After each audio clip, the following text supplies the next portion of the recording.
सभी को प्रणाम।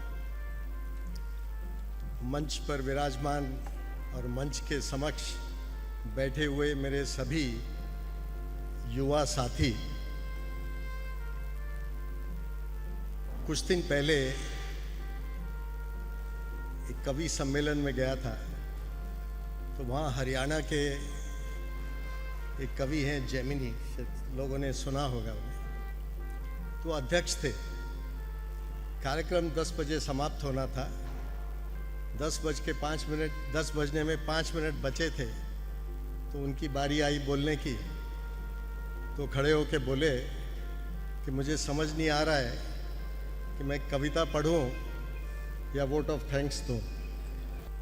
युवा सभी, जैसे मेरे साथियों ने कहा, जो 3 शक्तियां एक युवा को काम करने में आगे ले जा सकती हैं, वो 3 हैं।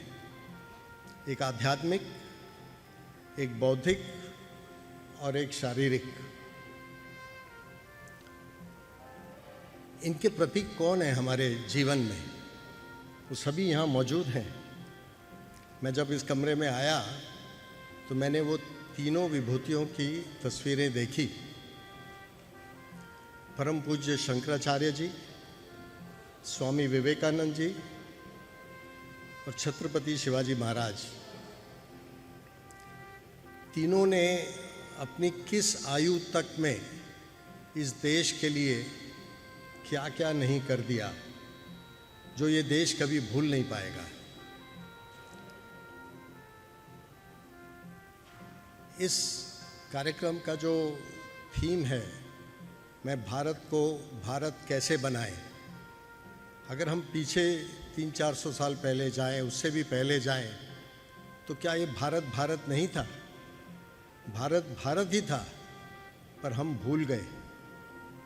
हम गुलाम रहे, और इस गुलामी के कालखंड में हम अपने भारत को भूल गए और हमने इंडिया बना लिया। समय अब आ गया है कि हमें उस भारत को फिर से विश्व गुरु बनाने के लिए भारत को भारत बनाना पड़ेगा। और तभी जाके हम, जो आज की तारीख में हमारे माननीय प्रधानमंत्री जी भी प्रयत्न कर रहे हैं कि किस तरह से जल्दी हम इस देश को विश्व पटल पे सबसे श्रेष्ठ पद पर लाकर खड़ा कर दें।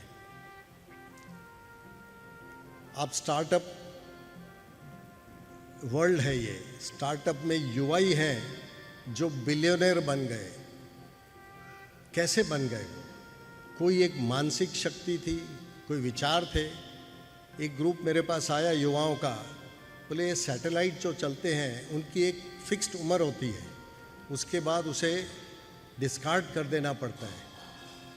उसकी उम्र कैसे बढ़ाई जाए, हम लोग उस पर विचार कर रहे हैं। तो हमने एक छोटा सा इंजन डेवलप किया है।